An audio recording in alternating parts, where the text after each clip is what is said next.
The HRA 98, in force for 18.5 years, was clearly conceived to be so crooked and deceitful that no one could believe that it was not in our interest. It was a moral and defying challenge from its sheer audacity. Further, the founding fathers of our human rights could not possibly have accommodated the UK's level of dishonesty and corruption, which have ensued from our abuse, of the legislation.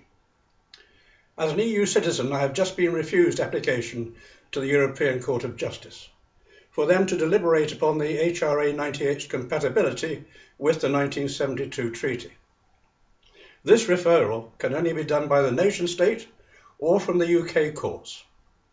That has not happened. It would be like turkeys voting for Christmas. During the referendum campaign, there was much talk by the Brexiteers of bringing laws back to this country. Most of our laws relate to compliance with the single market. Others are homegrown, but there's only one over which the ECJ Brussels has absolute regulation and control. Yes, you're right. It is human rights. But this is our law under our treaty obligations, so more deception. The court's jurisdiction is superior to that even of the Queen. I will cover this and sovereignty in a minute. Meanwhile, what about that elusive Bill of Rights, promoted by David Cameron 7 years ago or more? Well, you can see the problem for this deceitful lot straight away. It would have to come before Parliament and into the public domain. It would copy the status quo, and the scam might be exposed. Certainly, if we maintain the ECHR, not least from my exposure and claim, which is why Mrs. May is desperate to renege on the 1972 treaty ASAP.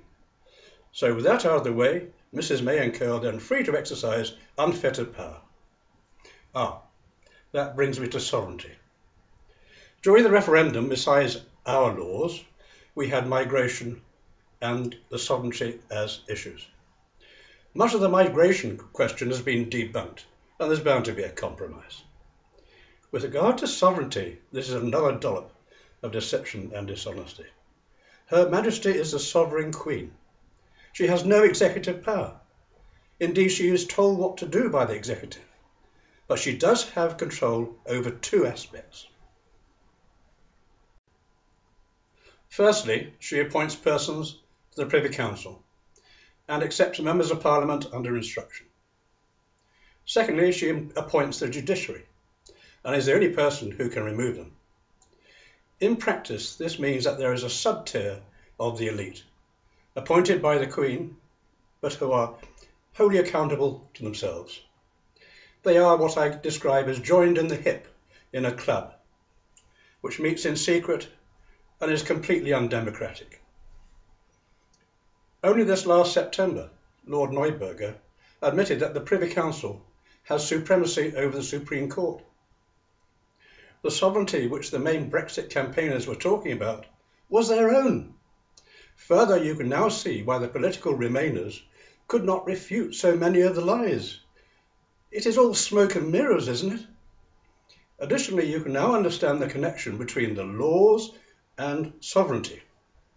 Our constitutional human rights law is still that threat to the powerhouse of the secret inner elite. This must not be confused with what we think to be the ultimate democracy within the Houses of Parliament. On the 2nd of October 2016, our Prime Minister announced that henceforth there will be no privileged few. And she is also working for the ordinary Briton in her second speech at the Conservative Conference. She made a point of being against social injustice and unfairness. Anyone interested in justice, fairness, decency, morality, these are just some of our basic British values. Well, what do you think? Moving on, we can see that the judicial system, all of them, are part of that in the club. They are as independent as my left foot. In the HRA 98, they were granted further powers and arrangements to obliterate our free power to get justice. I can assure you that the mutual benefit for this arrangement has not changed for all these years. For the side of the elite, they are still afraid of one word, truth.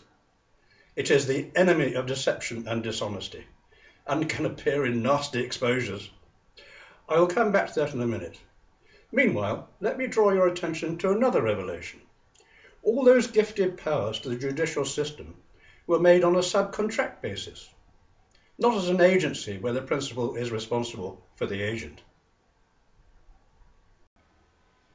Now we know that subcontractors are independent, and they're only required to do their best endeavours.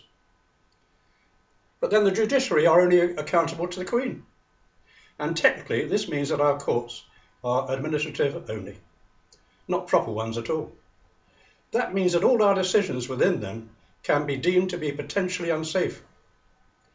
You will now see how important that word truth, or its elimination, is to both the elite and the judicial system. In my next video, I will move on to that system with more revelations.